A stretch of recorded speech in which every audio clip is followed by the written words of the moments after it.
परिचय। हमारी पृथ्वी की सतह चट्टानों से बनी हुई है। चट्टानों में खनिज निहित होते हैं जो कई तरह से इस्तेमाल किए जाते हैं। कई देशों में खनिज संपदा का भंडार है, जबकि कुछ जगहों पर इसकी कमी है।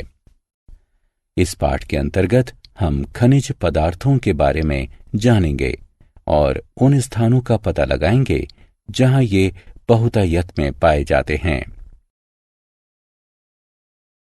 उद्देश्य। इस पाठ के अंत में आप निम्न करने में सक्षम हो जाएंगे: खनिज को परिभाषित करना, धात्विक और अधात्विक खनिज पदार्थों के बीच अंतर बताना, लौह और अलौह खनिज पर चर्चा करना, खनिज पदार्थों को प्राप्त करने के विभिन्न तरीकों की सूची बनाना, दुनिया और भारत के नक्शे पर समृद्ध खनिज भंडार वाले स्थानों का पता लगाना। खनिज पदार्थ। पृथ्वी पर उपस्थित चट्टानों में कई सारे पदार्थ मिश्रित होते हैं। उन्हें खनिज के नाम से जाना जाता है। ये प्राकृतिक प्रक्रियाओं के द्वारा निर्मित होते हैं और एक निश्चित क्षेत्र में संकेंद्रित होते हैं। विभिन्न खनिजों की रासायनिक संरचना, रंग, घनत्व, कठोरता और घुलनशीलता भिन्न भिन्न होती है। रासायनिक संरचना के आधार पर इन्हें धात्विक और अधात्विक खनिजों में वर्गीकृत किया गया है। खनिजों के प्रकार। धात्विक खनिजों में धातु का कच्चा रूप उपस्थित होता है। धातु एक कठोर पदार्थ होता है जो ऊष्मा और विद्युत का संचालन करता है। इसमें उपस्थित आभा या चमक इसके विशेष गुण को प्रदर्शित करती है। धात्विक खनिज फेरस यानी लौह और नॉन फेरस यानी अलौह हो सकते हैं।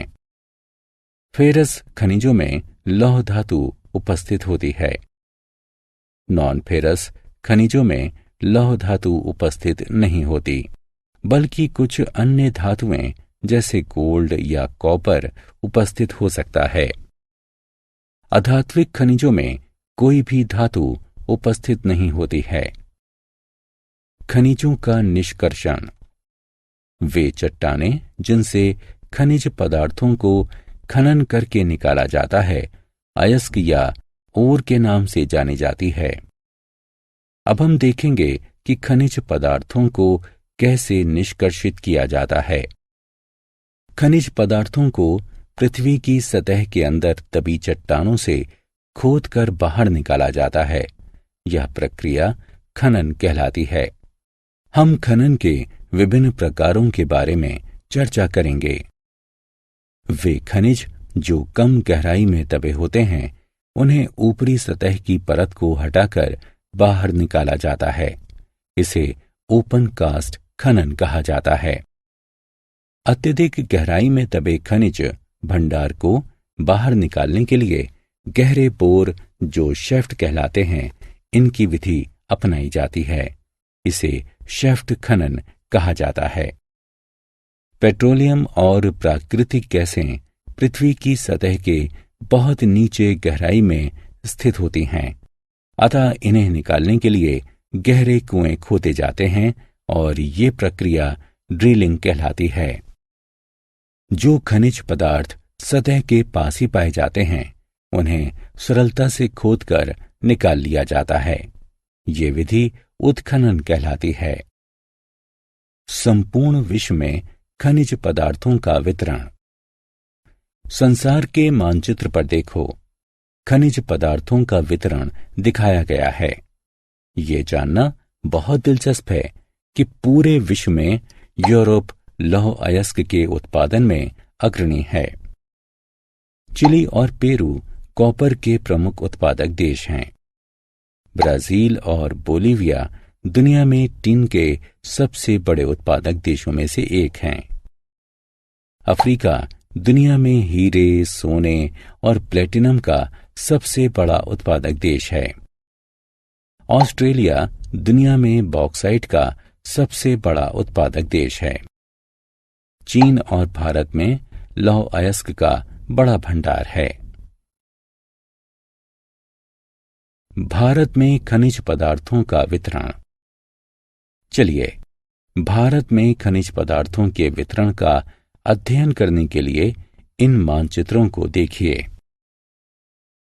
भारत दुनिया में अभ्रक का सबसे बड़ा उत्पादक और निर्यातक देश है। भारत में चूना पत्थर के बड़े उत्पादक राज्यों में बिहार, झारखंड, उड़ीसा, मध्य प्रदेश, छत्तीसगढ़, राजस्थान, गुजरात और तमिलनाडु हैं। लोहा मुख्य रूप से झारखंड, उड़ीसा, छत्तीसगढ़, मध्य प्रदेश, गोवा, महाराष्ट्र और कर्नाटक में पाया जाता है। बड़े बॉक्साइट उत्पादक क्षेत्र झारखंड, उड़ीसा, छत्तीसगढ़, मध्य प्रदेश, गुजरात, महाराष्ट्र और तमिलनाडु हैं।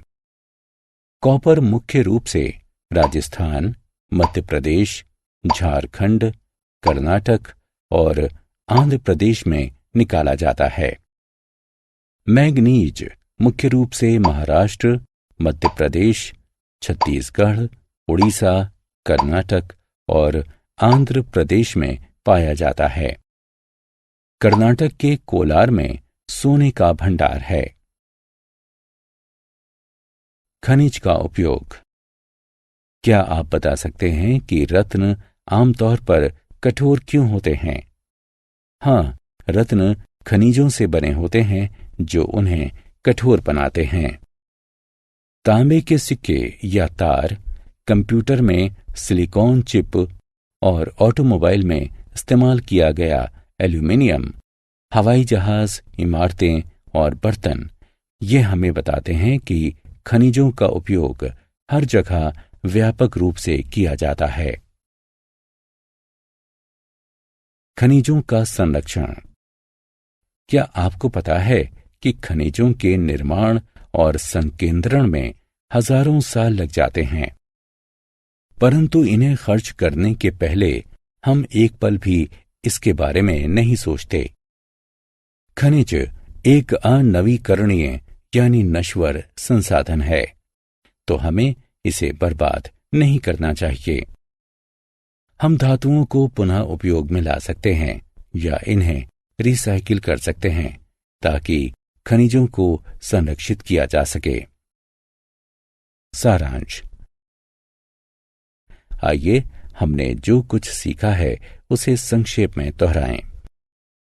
खनिज प्राकृतिक रूप से पाए जाने वाले पदार्थ हैं जिनकी एक निश्चित रासायनिक संरचना होती है। खनिज मूल रूप से धात्विक और अधात्विक हो सकते हैं।